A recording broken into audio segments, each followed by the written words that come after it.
Grabe lakas. Okay mga kababayan, no?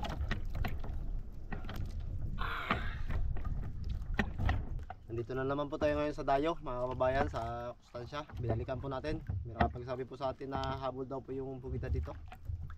Ito po pala yung gagamitin natin mga kababayan. Ang kahoy po nito mga kababayan ay sirisas. Hindi ko po alam yung tawag sa inyo kung anong tawag sa kahoy na ito, pero sa amin po dito sa Palawan ang tawag po dito mga kababayan sirisas.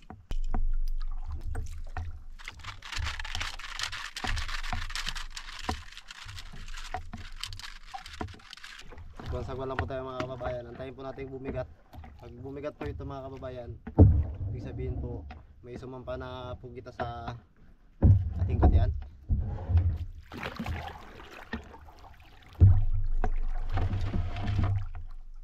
Linaw ng dagat. Blue na blue. Kababayan, ito na. Sa katian natin.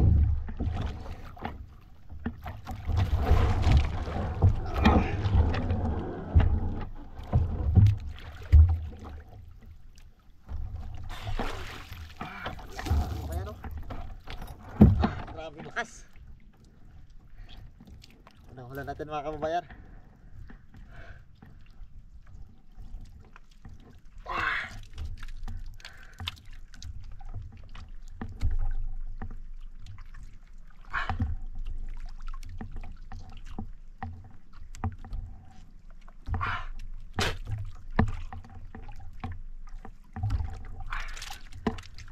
Ito mga kababayan, laki.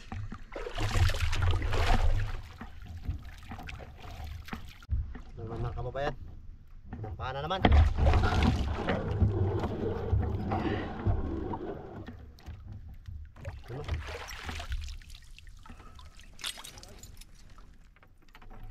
Laki mga kababayan.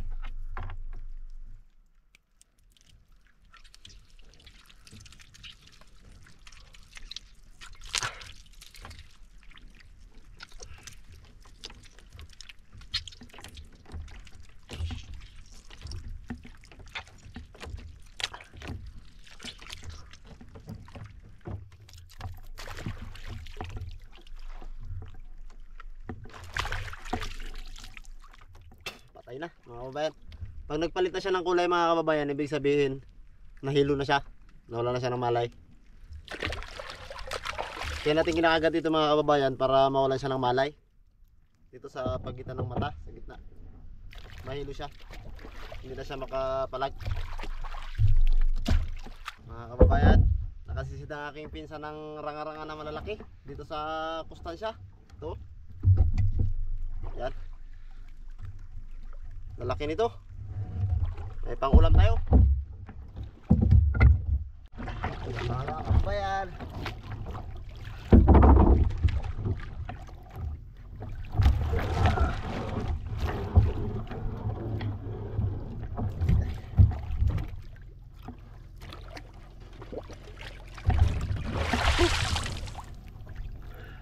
buhay.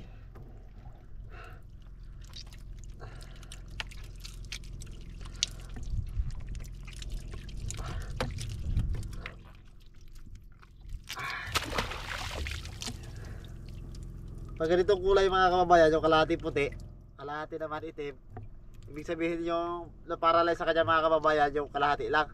Kakagatin pa natin ulit yung kabila.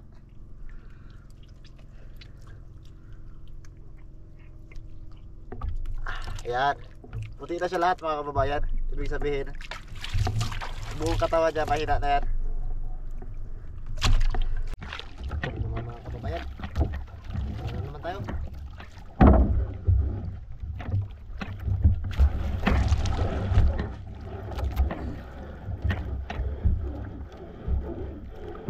Malalim-lalim.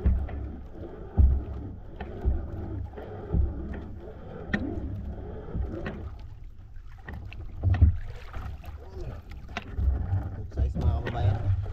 Oh.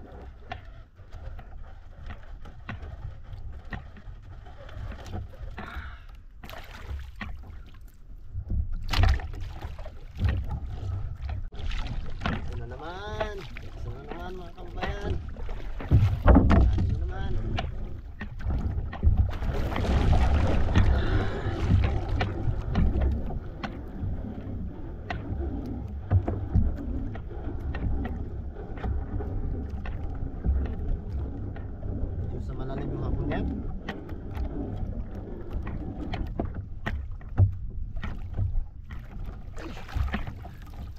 Laki mga kababayan, no? Laki. Bucur-bucur.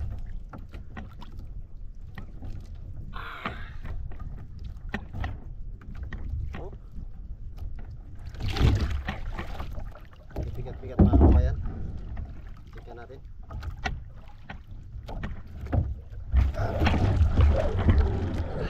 Kababayan.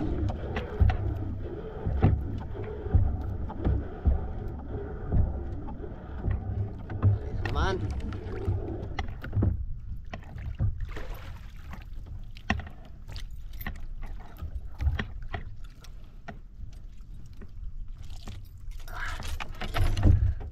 Magandang pamain pala mga kababayan yung ano, kahoy ng sirisas. Habulin ng pugita.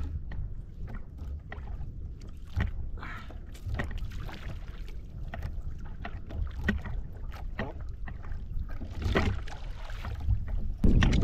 Mga kababayan, no? Ito. Ito.